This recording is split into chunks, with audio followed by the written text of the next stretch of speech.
Donald Trump convicted of all 34 counts? Is he going to jail? He can still run for president. Wow.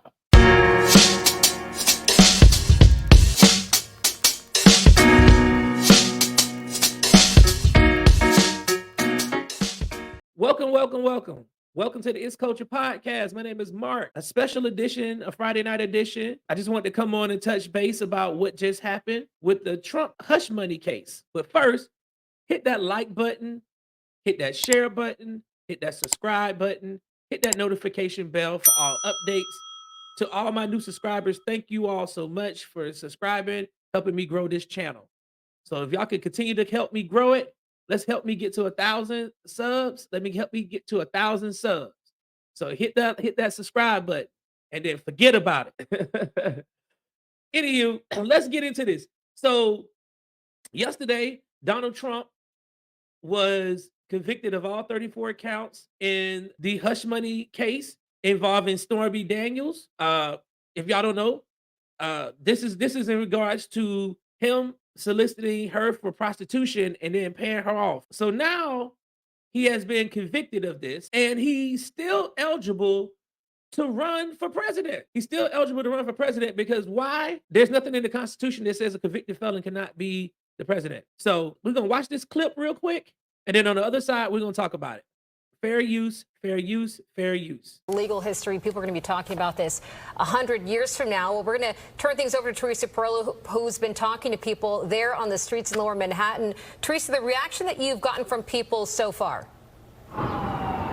Yeah, not so surprising, Bianca and Steve, because Collect Palm Park, which is the park directly across the street, is sort of split in two at this point. One side are Trump supporters, the others are not. But I can tell you, this verdict, the fact that the former president guilty on all counts, is really the talk of the town. People are stopping by, asking us. As a matter of fact, the mail carrier just walked by. She said, "What's all the commotion about?" We told her, and she was quite surprised as well, as she's out here on her mail route. I mean, that's really New York for you. People get information by word of mouth as they walk around, and that's what's happening. So I'll step out of the way so you can see Collect Palm Park behind me. As I mentioned, one side is, put it this way, one side anti-Trump, one side pro-Trump. There is the side where you see lock him up and Don the felon. That would obviously be the anti-Trump side. One person told me finally some accountability. Another person directly behind him on the other side of the fence screaming to us, lies, lies, it's all lies. They believe this is directly tied to the former president's political ambitions, and they say it is an effort to keep him from the White House once again. Take a listen. It's been a long time that he's gotten away with just about anything. Finally, some accountability. That's how it feels. It's a very sad day for America. That's all I'm going to say. Why do you feel that way? Because this is political prosecution, and there's absolutely nothing behind this case. And I hope they appeal it. I'm kind of shocked that they actually found him guilty. Why are you shocked? Because people of his magnitude don't usually see the inside of a jail. And it still remains to be seen that he's actually going to see the inside of a jail. So with that being said, the jury's still up, or if he's actually going to see the inside of a jail. What's interesting is across the street, there's a good mix of people who have been here every day and those who only, as they told us, came down to witness history. Now, again, for those who are saying that this is just an effort to keep the former president from the White House, we do know he has been competitive in the polls as of late. We also know that this conviction won't keep him from running for the White House. It can't even keep him from being elected as well, if that should happen. He only, in New York, can't vote for himself, although once he serves his sentence, whatever that might be, we'll find that out mid-July, then his voting rights would be restored. That's according to the NYCLU. But again, he could win here in New York or anywhere else around the country, and he could even serve from prison. It remains to be seen, Steve and Bianca, if the party would want to replace him. Again, being that the polls are looking in some states in his favor, it remains to be seen if that would actually happen. But here, again, a lot of his supporters have decided to wait this out. They wanted to be here to see this, and they wanted to try to get a glimpse of the former president, although to our understanding, he has not come out and said anything. He still has support. He still has the ability to run for office, even if he goes to jail. And what's crazy is that he gets sentenced on July 11th.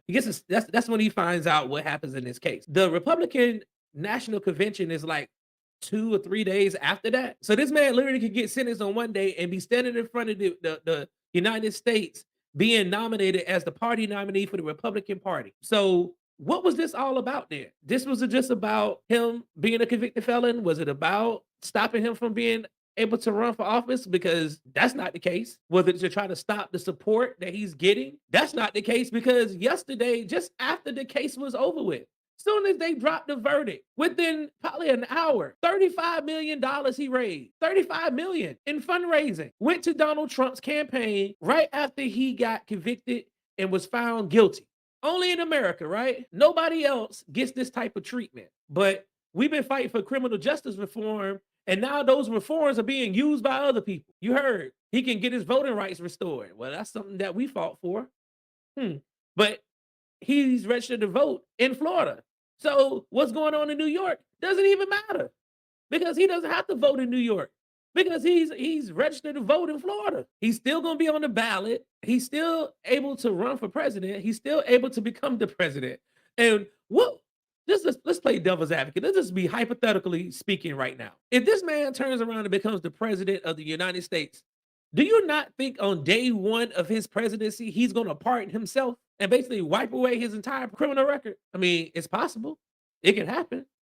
I don't know if it's constitutionally, if that is constitutionally, but I'm pretty sure, because he has full pardon power, and this is a federal case, that he can actually pardon himself. So it's left up to be seen about this. I just know that we have had other people in politics who were presidents, former presidents, who did a lot worse, who didn't never stand for trial for anything. Let's go down the list here.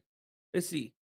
Bill Clinton. Let's start with Bill Clinton. Bill Clinton lied about his little relationship, perjured himself. He got impeached, never faced criminal prosecution. We already know that Reagan and the Contras, along with Oliver North, they brought crack into the black community by way of Honduras, trafficking cocaine with weapons. And that's how the crack epidemic started. Oliver North got pardoned, never went to trial. Richard Nixon, Watergate, never got criminally prosecuted. Donald Trump is the first former or sitting president to have ever been convicted of a crime in a court. Let that sink in. Let that sink in for a moment. He's the first sitting or former president to have ever been convicted of a crime. From the Democratic side, you would think that they out here with the pom-poms, but then they saw them fundraising numbers, and then they were like, oh, whoa, we may be still in trouble. Because I think they thought that maybe if they got this conviction, that some people who may have been on the fence about voting for him would just come on over to the side and vote for Joe Biden. That ain't the case.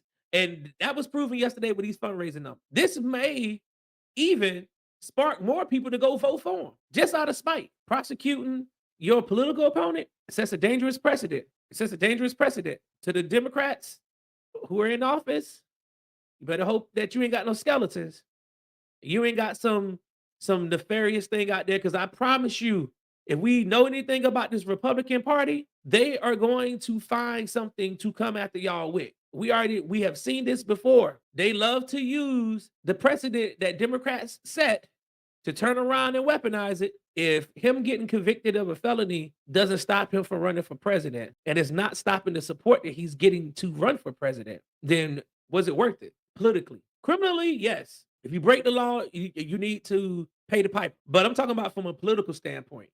Does this make sense politically? I guess we'll see what happens over the next couple of months. This is going to be very, very interesting. This election is about to really, really get very, very interesting. So in the comments, let's get this chat started. Do y'all believe that Donald Trump is going to lose any support? Yes or no? That is the question. Does he lose any support? Yes or no? And should he be eligible to be the president? What do y'all think? Constitutionally, there's nothing to stop him. Morally, politically, it should, but it's not against the law to run for president to being a felon. So thank y'all for tuning in tonight. Like I said earlier, hit that like button, hit that share button, hit that subscribe button. Help me grow this channel. To those of new subscribers, like I said earlier, thank y'all so much. I really, really appreciate y'all helping me out. And until next time, let's keep the culture, and I'll see you later.